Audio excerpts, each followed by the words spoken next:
Turning our attention to the other big political story that we're focusing on, and it centers on Toronto and the city's mayor, Rob Ford.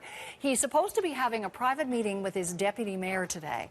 The deputy, Norm Kelly, wants to outline concerns that city council members have about the mayor and the controversy surrounding a video that purportedly shows Ford smoking a crack pipe. Was this an intervention, Doug? No, there's no intervention. Did you suggest you get some help? The mayor met with members of his family at his mother's home yesterday. No word on what specifically was discussed. On Thursday, Toronto police revealed they were in possession of an infamous video that reportedly shows Ford smoking what appears to be a crack pipe. That announcement came shortly after the release of a massive document outlining a police investigation into Ford's friend and suspected drug dealer Sandro Lisi. Jennifer Hall is on the story and following the meeting today and joins us now with more. So, Jennifer, what else do we know about this apparent meeting between Rob Ford and his deputy mayor?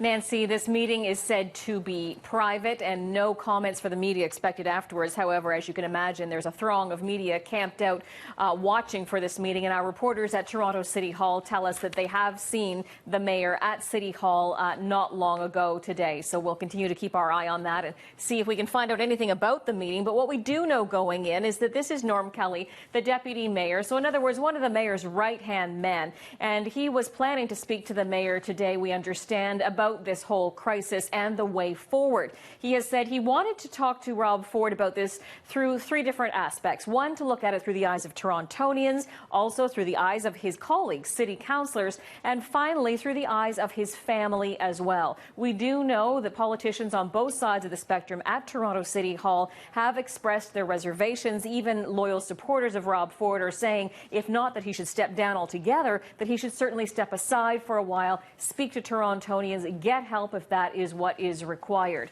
We also know that some other traditional allies of the mayor are speaking out. For example, the Toronto Board of Trade issuing this statement: under current circumstances, it is in the best interests of the City of Toronto for Mayor Ford to take a leave of absence until the situation is resolved.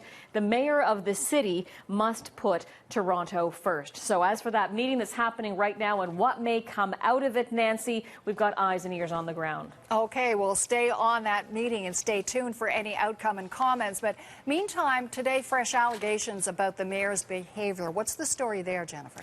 This is a story that had been really one of the worst kept secrets at Toronto City Hall for quite some time, Nancy, and it dates all the way back to St. Patrick's Day 2012. And now we've managed to obtain this document from security staff at Toronto City Hall, and it details a night of intoxication on St. Patrick's Day in which the mayor and some of his staff were at Toronto City Hall around 11 at night.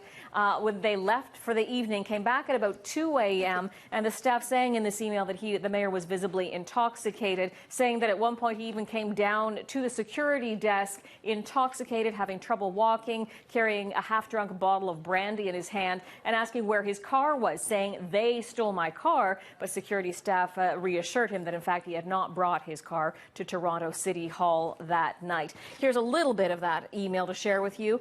It was quite evident the mayor was very intoxicated as he had problems walking. We did our best at keeping him away from the public eye due to his condition. And Nancy, this is not the first time that we have heard reports of the mayor reportedly being intoxicated in public. Just another layer to this ongoing crisis. Okay, Jennifer, thanks for the update. You're welcome.